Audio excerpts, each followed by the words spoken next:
All right, so I'm John, and me and Kylie are doing ours on travel study and study abroad. So their office is located here in Maxwell Hall, this building, towards the back of campus, next to the SLC. Hey guys, I'm Kylie. This is the International Programs Office. This is where you would come to make appointments or talk more about travel study and study abroad. The two people that you could talk to are Dana Engel or Amy DeBrooker. Alright, so if you guys are interested in looking up the study abroad programs, you can just go to the Winona homepage and search study abroad. If I can spell it right. And then if you click travel study or studying abroad, it can bring you to the page where it talks about travel study and destinations. Over here, there's frequently asked questions, policies and resources that you guys can look at.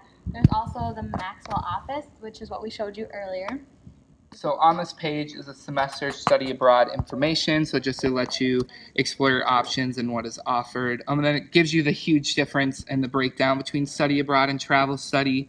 If any questions you have after about it, Carolyn O'Grady will explain it after, but that's just kind of more. And there's also a peer advisor that you can book an appointment with that will talk to you. They've studied abroad before, so they can talk to you and give their experience and just can talk to you about any issues you may have or questions, as well talking to a peer and just not professional staff. Now we will ask Carolyn O'Grady, who is currently the Vice President for International Programs and Services in the school, more about travel study and study abroad options for students. Well, I'm Carolyn O'Grady, and my title is Assistant Vice President for International Programs and Services. And what that means is that I oversee 3 areas on campus. I oversee the travel study, study away side of things. I also oversee the International Student Services piece, which is the incoming side, and the English Language Center. But you're focused right now on off-campus studies, so I'm going to talk a little bit about that. First, I should say that I started here on July 1st, and my position was newly created in order to bring some direction to international initiatives here at Winona State. And one of the first things that I wanted to work on was this whole study abroad, travel study side of things. So from my point of view, everything's study abroad, right? Whether it's short-term or long-term. So we're starting to use more of the language around study away, and I'll say a little bit about that in a minute. But in terms of what the community understands, travel study, those are the short-term faculty-led courses that students can sign up for. And so you may have heard about some that have been running for a while, like there's one to St. Croix, there's one to Jamaica, there's been some to Tanzania, kind of all over the world. And so these are courses that are short-term. Students do them either over the winter break or spring break or May. And they're led by Winona State faculty for some number of credits, depending on what the course is all about, and students pay essentially the direct costs of those programs. Study abroad, the way it's understood here, is a semester or year-long program that students apply to go on. They receive Winona State approval, and then they can go on a program in lots of places all over the world. So that's the difference. It's all study abroad, or it's all study away, but some of it's shorter term, faculty-led, and some of it's longer term. And I tend to use the language of study away because on our approved program list for semester programs, we have some that are domestic. Like there's a great internship, semester-long internship opportunity in Washington, D.C., as an example. Or there are domestic travel studies that go to different parts of the U.S. And so when we think of study abroad, we always think international, that this opportunity has to be outside the borders of the U.S., maybe, but not always.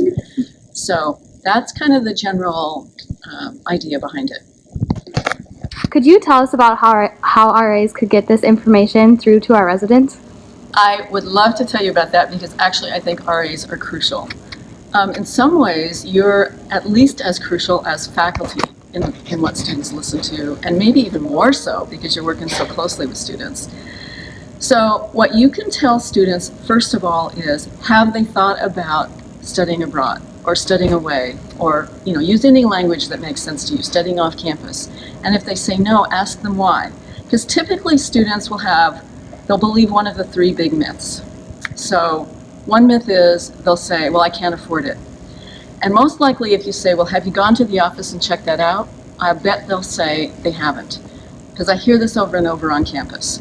Students think they can't afford it, and when in fact we have really affordable programs. So your task then is to ask students, have you thought about studying off campus? Well, if not, why not? Think you can't afford it? Well, here's some realities. There is really good data that studying off campus will help students get a better job once they've graduated. So it shows improvement in all sorts of ways, including salary after graduation. So there's actual data about that. So when students think about the cost, they focus on the short term, I don't have it, or they assume that it's going to be too expensive, and they don't know probably there's a program they can afford, and they don't know it may affect their long-term earnings. So that's one thing. Or sometimes students think they can't study away if they don't know the language of the country, and that is not true. You can study in Russia, China, Italy, Japan, lots and lots of countries around the world where you would take courses, or students would take courses in English as well as a course in the language of the country. So you don't have to know the language. And the third myth is that students will say, well, my major won't allow it. That is typically not true. There are some majors where it's really difficult, there's no question.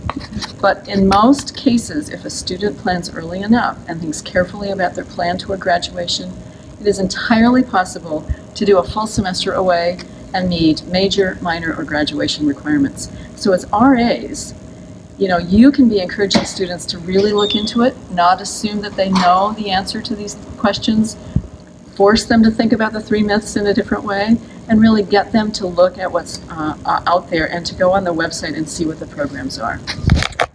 So one thing I really want to say that I'm very excited about is when I first came last July and I got here, I realized that Winona State students could select from only a few semester programs. It was a really short list. So one of the first things we started to work on was developing what we're calling an approved program list. And we have about 130 programs now on the list from all over the world, all different types of programs. So it's possible to study in almost every region of the world, to do what we call direct enroll, where you apply for Winona State approval and then you go to that university and you sign up for courses just like you would here on campus. Or to do more of a hybrid program where you might be taking some seat time courses but also doing some community engagement or internship opportunity. Bunches of different kinds of opportunities of programs, lots more choices.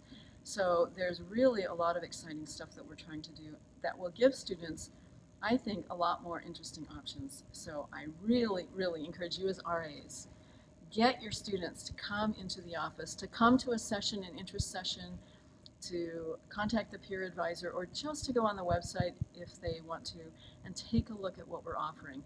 And the other great plug I will make is in September we have a study abroad fair. That's going to be, I'm not sure the exact date, might be September 12th-ish, something like that.